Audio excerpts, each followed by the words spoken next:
தமிழ்நாடு முழுவதும் மின்வெட்டு பிரச்சனை விரைவில் சரி செய்யப்படும் என முதலமைச்சர் விஜய் உறுதியளித்துள்ளார்.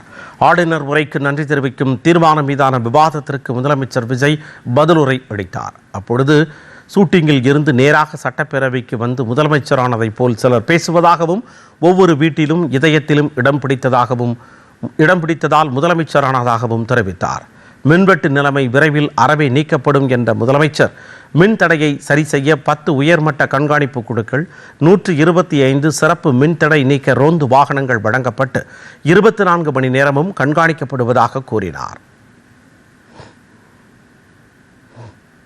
மாண்புமிகு பேரவைத் தலைவர் அவர்களே, எதிர்ப்பவர்கள் எதிர்க்கட்சி என்பதற்காக எங்கள் ஆட்சி மீது 1000 பழி போடலாம். ஆனாலும் தமிழக மக்களுக்கு உண்மையை உணர்த்த வேண்டியது நம்மளோட கடமை.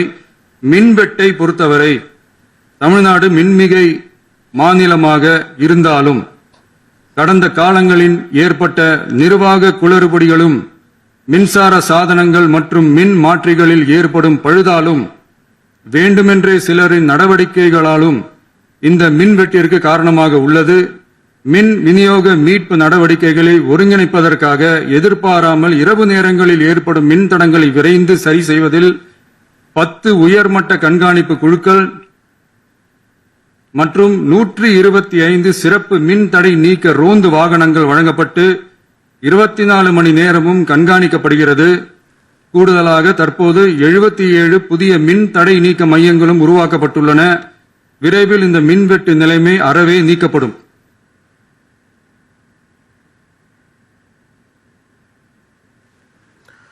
தமிழ்நாட்டில் தொடர்ந்து இருமொழிக் கொள்கை கடைபிடிக்கப்படும் என்றும் அவர் உறுதியளித்தார். மாண்புமிகு பேரவைத் தலைவர் அவர்களே, பேரறிஞர் அண்ணா அவர்கள் தலைமையிலான அரசு 1968 இருமொழி கொள்கையை நடைமுறைப்படுத்தியது. தமிழ் ஆட்சி மொழி, தமிழ் மொழியை பாதுகாப்பது, மாணவர்களுக்கு ஆங்கிலத்தின் மூலம் உலக அளவிலான வாய்ப்புகளை வழங்குவது, எந்த ஒரு மொழியையும் கட்டாயமாக திணிப்பதை தவிர்ப்பது மற்றும் எதிர்ப்பது, நிலத்தின் மொழி மற்றும் பண்பாட்டு அடையாளத்தை பேணுவது என்பதை நம் தமிழக வெற்றிக் கழக ஆட்சி ஏற்றுக்கொண்டுள்ளது. எனவே தமிழ்நாட்டில் தமிழ் ஆட்சி மொழி மற்றும் இருமொழி கொள்கை என்பதில் நமக்கு மாற்று கருத்தே இல்லை.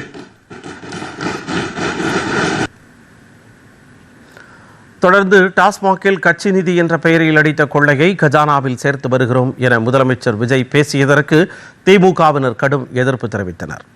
உதயநிதியை பேச அனுமதிக்க கோரியவர்கள் முழக்கங்களை எழுப்பியதால் அவையில் அமளி ஏற்பட்டது.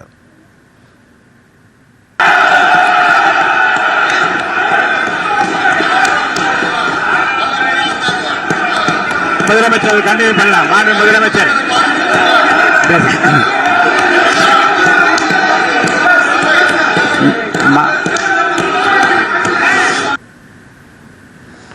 முதலமைச்சர் பேசி முடித்த பிறகு எதிர்க்கட்சித் தலைவர் பேச அனுமதி அளிப்பதாக சபாநாயகர் JCT பிரபாகர் தெரிவித்தார். ஆனால் முதலமைச்சர் பேச்சுக்கு எதிர்ப்பு தெரிவித்து திமுக உறுப்பினர்கள் பேரவையில் இருந்து வெளிநடப்பு செய்தனர்.